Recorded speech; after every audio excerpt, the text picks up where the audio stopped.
It's often said that journalism is history in a hurry, but the decline of local journalism over the past 20 years has outpaced what anyone in the business thought possible. The challenge of sustaining and restoring local news is the focus of the emerging world of journalism philanthropy, and I have two experts in the field joining me to discuss this today. Margaret Sullivan is an award-winning media critic and former Washington Post columnist. She was also the first woman appointed as public editor at the New York Times and is the author of two books. The most recent is Ghosting the News, Local Journalism and the Crisis of American Democracy. Thanks so much for being here. Thanks very much, Anne. Great to be here. I'm also joined by David McGowan, himself a recovering journalist, but current president and CEO of WJCT. Nice to have you here. Good morning, Ann. Do you have questions or concerns about the state of local journalism? Are you worried that stories are being missed or overlooked as newsrooms contract and shrink? Join our conversation. Give us a call at 549-2937. Email us at firstcoastconnect@wjct.org. Message us on Facebook or Instagram, or tag us on X at FCC On Air. Margaret Sullivan, you start your book with a kind of small story with big significance. It's about a Freedom of Information Act request and a sort of inexplicable bonus to a local public official. Can you share that with us? Sure. So, at a local newspaper, you're constantly sort of trying to dig under the surface of what's happening in the news. And in this case, there'd been a firing of a small town sheriff, and we dug into that by filing a Freedom of Information request, and it turned up a lot of information that the public really needed to have that they never ever would have had if we didn't have the skills to sort of go digging for it. It's not that the public can't do an FOI, it's just that they just generally don't, and if they did, they wouldn't have any place to go with it. And you had to fight for that. It wasn't just that they gave you the records when you made the request. Is that right? Absolutely. And that happens so often that you have to resort to a lawsuit or you have to get your lawyers on the case, something other than just, hey, would you please give us this information? It has to be a little more aggressive and sometimes, confrontational. And that's okay. So the focus of your book is what's happening in local journalism and possible resolutions or ways to alleviate the crisis. You talk about news deserts and news poverty. What do we know about what's happening in areas where there are no papers or very limited sources of news information? So this concept of a news desert is a place, and it can be a region or a city or small town that really has very little or no access to local news. If they ever had a weekly newspaper or a daily newspaper or something else, it's gone away. And so the people living there really don't have good sources of information. They may have, they may have a Facebook, and they may be sharing rumors, or they may be sharing facts. But what they don't have is verified and sort of professionally provided local news. And what we know about that is when news deserts develop, there's less civic engagement, there's more polarization. People go into their echo chambers, and there's more potential for corruption because there's no watchdog there to say, hey, wait a minute, or even just to sit in the room when public officials are having their meetings. When there is no witness, a lot of bad stuff can happen. And so as a result, you'll see the cost of municipal bonds rise, for example, in those areas. So it's overall, it's pretty bad. David McGowan, these aren't small concerns. Research has shown really these very tangible impacts that Margaret just mentioned: decline in voter turnout, the cost of government increases, which I think a lot of people would be really surprised to hear. People tend to vote more on a party line as opposed to individually on a ballot. Things get more partisan. So talk about some of those impacts and what it is that WJCT is doing to further the cause of local journalism. Sure.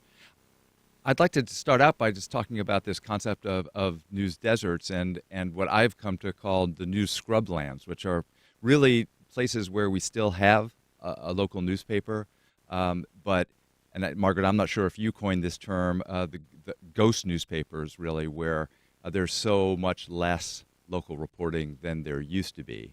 And my concern has been the impact in those kinds of places. We're talking about, in many cases, mid-sized cities down to smaller cities, that really don't have anymore the local reporters on the ground that need to cover the region and all of its complexity. And one of the problems that you have in cities of that size is that, the mechanics of municipal government are pretty similar in most metro areas, right? We all have police departments or sheriff departments, fire departments, a variety of city agencies.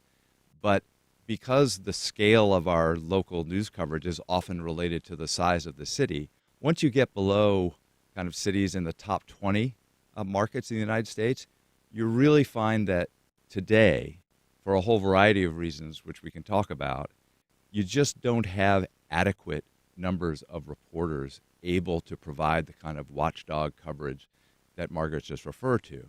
And so about 5 years ago, we recognized that problem here in Jacksonville. I think many of our listeners will be familiar with the idea that the Florida Times-Union, which has been such a vital contributor to our civic life here over many, many decades, has become one of these kind of ghost newspapers. And I say this, not in any way gleefully, and we depend, and you depend many weeks on reporters doing still great work at the Florida Times-Union. Nate Monroe was on the air the other day. David Bauerlein is here frequently. We depend as a city on the work that those reporters do.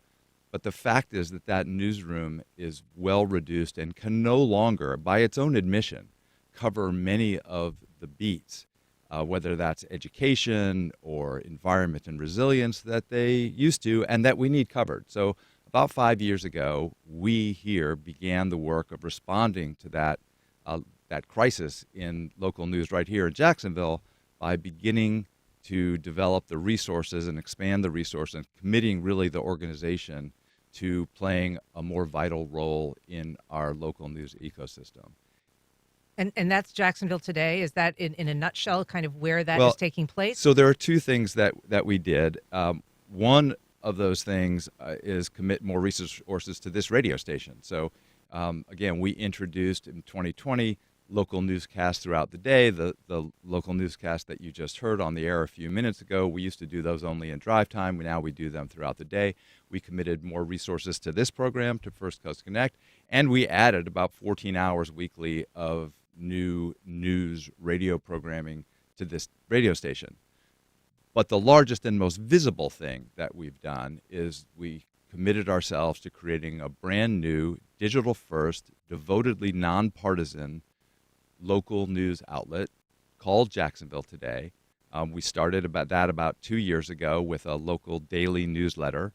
And then about a year ago, we introduced a full news website. The key there, of course, is building out the reporting.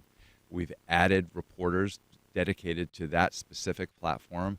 And I think we have to recognize that while we feel it's going well, it is still an effort that is not yet capable of providing the coverage that this city and its residents deserve in order to participate in civic life in the way that we hope everyone will. Margaret, in your book, you go to places all over the country that are trying different ways to approach, repopulating that news desert. Some of it is a nonprofit model. There's a variety of them out there. Talk a little bit about your exploration of possibilities.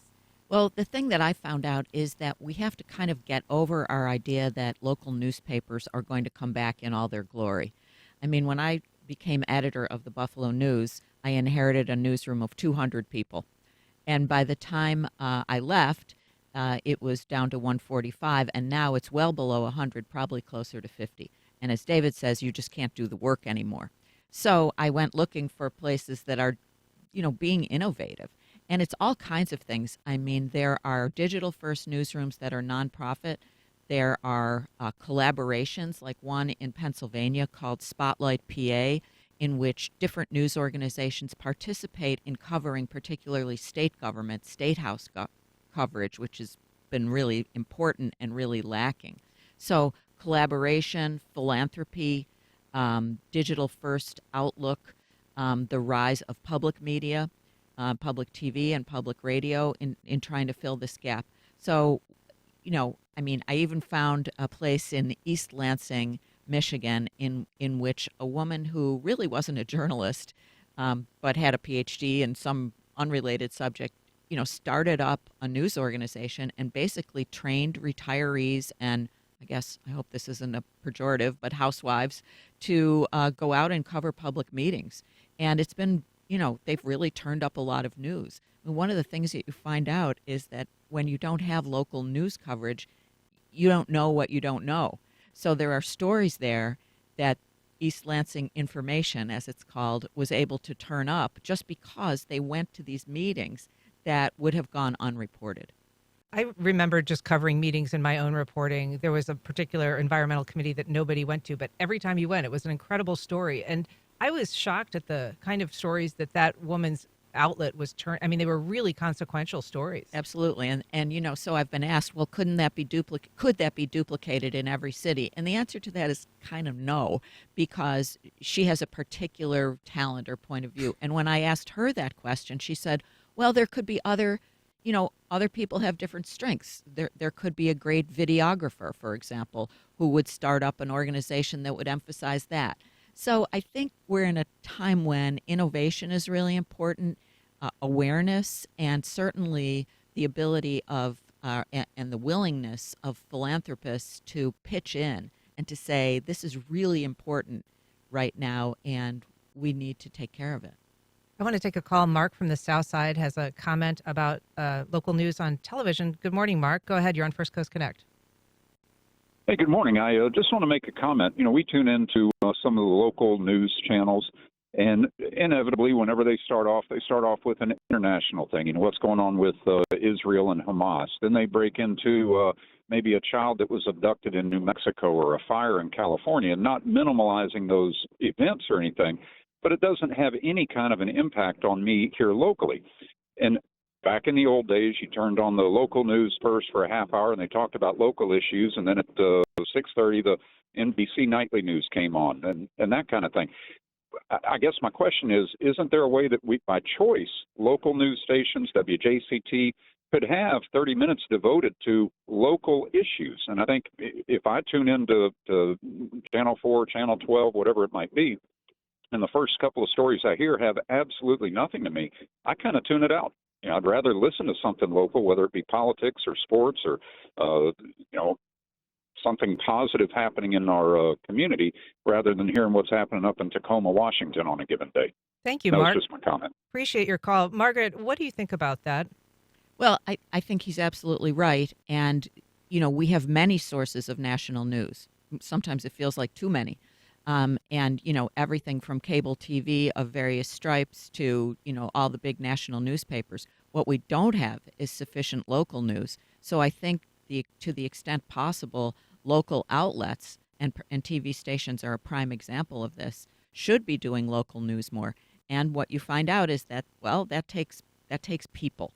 I mean, the way to produce stories is you have to staff meetings. You have to brainstorm with your editors. It's very labor intensive, and labor costs money. And I suspect that that's what's behind this use of more easily accessible, what we used to call wire copy, that came from other places and was there for the taking. Local news done right is expensive and time consuming. And there is this appetite out there still for what's going on. And you can see it on some platforms that have, in their own way, undercut local news, like Nextdoor. Very often you'll see people posting, why isn't the news reporting this? Why haven't we seen this on the news? You talk about ghost papers. I know that the St. Augustine Record, which, one time had a very robust staff, I think it might have one reporter now, and that's the fastest growing county in Florida. Right. I mean, that's disastrous, in my opinion, and it's wrong. And so I hope what will happen in a place like that, and maybe it's already happened, I don't know, is that somebody will come along and say there's a void here, and I'm going to start up the St. Augustine, Gazette or something, but it'll be all digital. It will be funded through membership and philanthropy and perhaps some advertising, although not usually, and start to fill in the void, because one reporter in a good-sized city it's a ridiculous idea. Yeah, it is really hard to imagine trying to cover a county like that.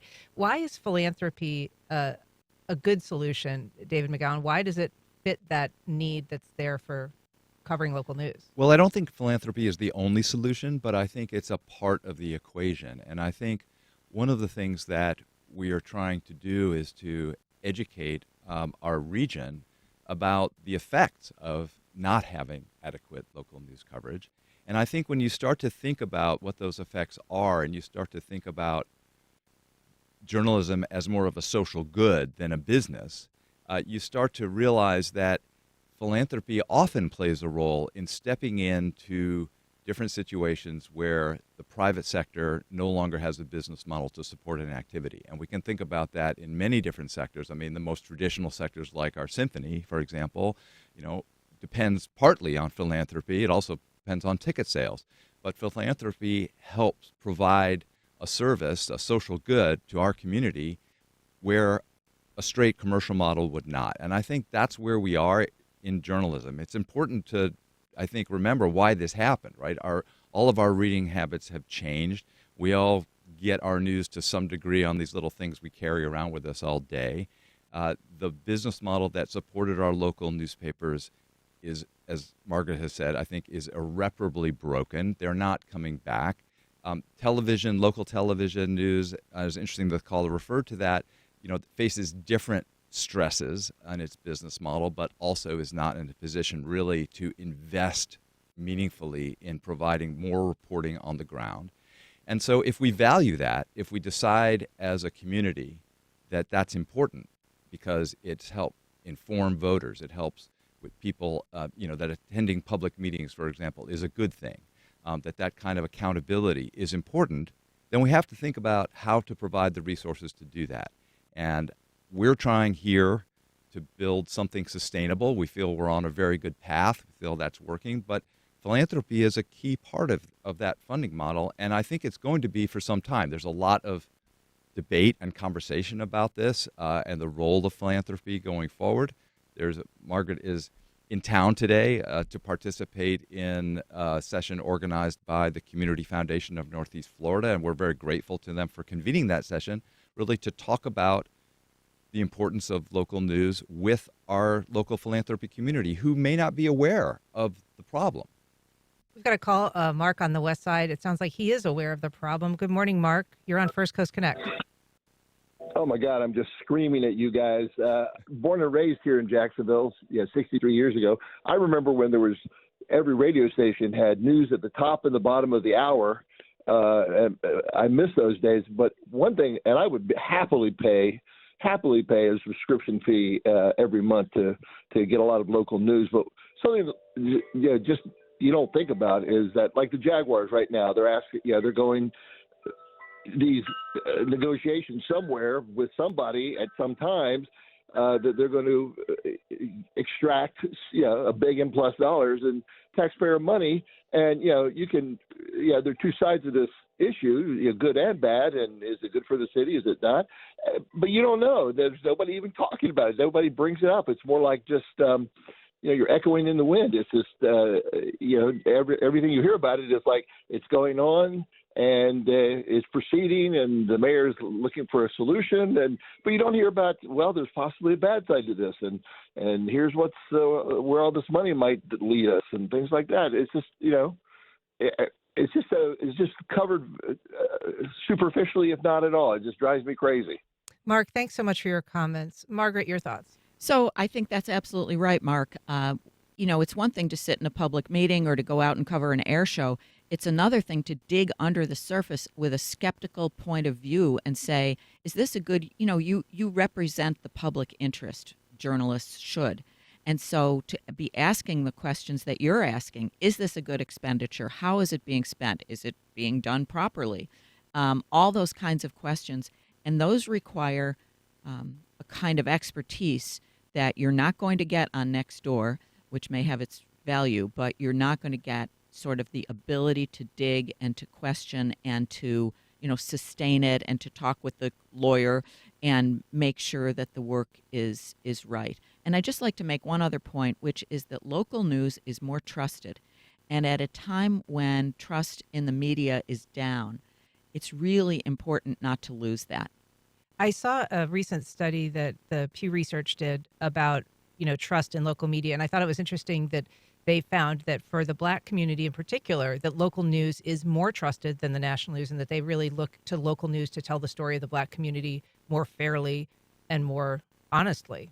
Right. I mean, one of the things that's happened, and this is one of the benefits of the internet age and the social media age, is that we have more voices out there. It's not just the paper and the TV station or whatever it may be. Now we have bloggers and we have commentators and we have smaller news organizations that may have a different constituency. And that's the democratization of media that is a plus of this time that we're in. And I think it's also a time to be optimistic in a lot of ways, because as we seek to rebuild the reporting capacity in Jacksonville and in other communities across the country, one of the things that I think that people who are involved in this space are actively thinking about is not rebuilding a local newspaper, because local newspapers had plenty of problems. They didn't cover certain communities very well.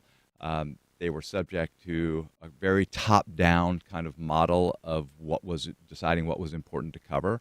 And I think as we build these new services, we have this fantastic opportunity to really think about what a local journalism source should be, how it should function, what it should cover, how those decisions should be made. All of that is happening in this kind of laboratory where there is a lot of innovation going on. We're excited to be part of that, but there is a lot of work to be done. It's interesting, Margaret, in your book, you talk about these digital first, sometimes philanthropic news efforts not necessarily being appropriate to try to put on an existing newspaper model, that they have some legacy costs and things that make that a difficult application. Can you talk about that? I mean, why is it that the nonprofit model doesn't just go to the local paper and help out? Right. I mean, that has happened in a couple of cities, and the jury's out on whether that's going to work. But if you are to start up a nonprofit digital-first organization, you don't have to buy ink. You don't need any presses. You're probably not going to have unions to deal with. You don't have big overhead of a building that was really built for a different era. So you can be leaner, and I don't know about meaner, but you can certainly be, I don't know whether meaner is good in this context or not, but you can be leaner and more efficient, and so there's a benefit there. I want to ask you about that too, because in your book you talk about, I mean, right now we know there's a lot of labor disputes in every area, but certainly, the newspaper industry is one of them. You quote one of your former investigative reporters as saying, "All good work is done in defiance of management." Yes. Well, I was both a reporter and a union member, and then I became the dreaded management at the Buffalo News, and so I sat on both sides of the table. And I think that's a funny comment, and it's something that this particular reporter it typifies his attitude, and he did a lot of great work. But I actually think that reporters and their managers or editors should be and often are on the same side, which is the side of good journalism, and that when they work together, they can get it done. I feel like I shouldn't toss that to my big boss. No, don't even think about it. I mean, look, newsrooms are notoriously rambunctious and sometimes rebellious places, and for the most part, that's a good thing because, as Margaret described, an attitude of skepticism is often a very useful trait as you approach a public meeting or any elected official. So, I think that just kind of comes with the territory. The importance of digging, attending meetings where there's consequential things happening, that's a big deal. But newspapers traditionally have had a broader role in the community in terms of just creating, I think you call it at least a shared reality or a shared narrative, cultural events, music, reviews, all of the things that, even if it's just, pictures of sports teams winning, a sense of community. Right. I mean, a newspaper has traditionally been something that has helped knit the community together in a really important way. And that was because, everybody on your street got the paper. And so you could all sort of talk about the same things and you had a shared reality. And now that simply doesn't happen anymore. And we are in our echo chambers. And to a large extent, we can't talk to each other. And so when we think about how democracy works, democracy depends on a common ground of truth. Well, do we have a common ground of truth? And how does news, and specifically how does local news enter into that, is one of the issues that I'm really concerned about. And it's interesting that you point out that kind of breadth of coverage and those other kinds of topics that are important. And I think I'd be remiss if I didn't kind of give a shout out to this program, right, which is going to have, arts coverage later on in this very hour and does that virtually every day. Jacksonville Today, one of the things that we decided early on is that we were going to provide all kinds of different coverage. The watchdog and investigative work is very important. It's at the heart of what we all know that we need to do, but we also have to build an audience for that. And it's not always true that everyone wants to take the medicine of reading the hard-hitting story about a city council meeting. Sometimes you need to be drawn into that by a story about a football game or a restaurant review or a concert you want to go to or whatever it might be. And those things provide kind of the fabric that and the kind of ecosystem of a news product that is compelling. Not just eat your vegetables. We've got a call from Adam and Murray Hill. Good morning. Welcome to First Coast Connect. Hey, I just wanted to comment on how news is perceived in our current era and how, between everything that's just actual information is a lot of times deemed fake news or deemed leftist or elitist. And I feel like that is one of the main reasons that so many people just don't tune into the news now, is they just see it as false information. I also think that social media plays a huge role into why a lot of people are just tuned out to the actual news. When you have things like News for Jacks, that is just, their social media is just clickbait. But I'll take my comment off air. Thank you. Thank you, Adam. So Adam's absolutely right. And one of the really frustrating things about being a journalist these days, or being part of what I call the reality-based press, is that when you are reporting factual information, it's dismissed or it's called, deeply biased or it's tagged fake news. And this has gone from the national level to the local level, so that you can be a TV reporter going out to cover a school board meeting and have people screaming at you that you're fake news. And that's, very destructive, I think, and it just worries me. So, but I do come back to the fact that even within that somewhat troubled ecosystem, it's local news that does a little bit better. And that is partly because, we might know the person who's behind the camera, or we might know the person behind the notebook, or we might, our child might go to school with that person's child. There's a connection that you don't get when you're watching, let's say, CNN. I know that David said that there was some optimism and that's great. But even some of the people that you interviewed for this book who are doing well or are doing better weren't particularly optimistic. You talked to Walter Hussman Jr., who's the publisher of the Arkansas Democrat Gazette, and he's actually been able to keep his publication pretty strong. He said, quote, "I'm real pessimistic. I'm afraid that 5 to 6 years out, we're going to end up with no local newspapers. And I'll tell you what, it's going to be a field day for corruption."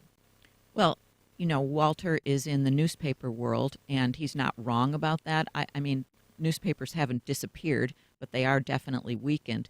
And that's why we need to look to these other models to fill the gap.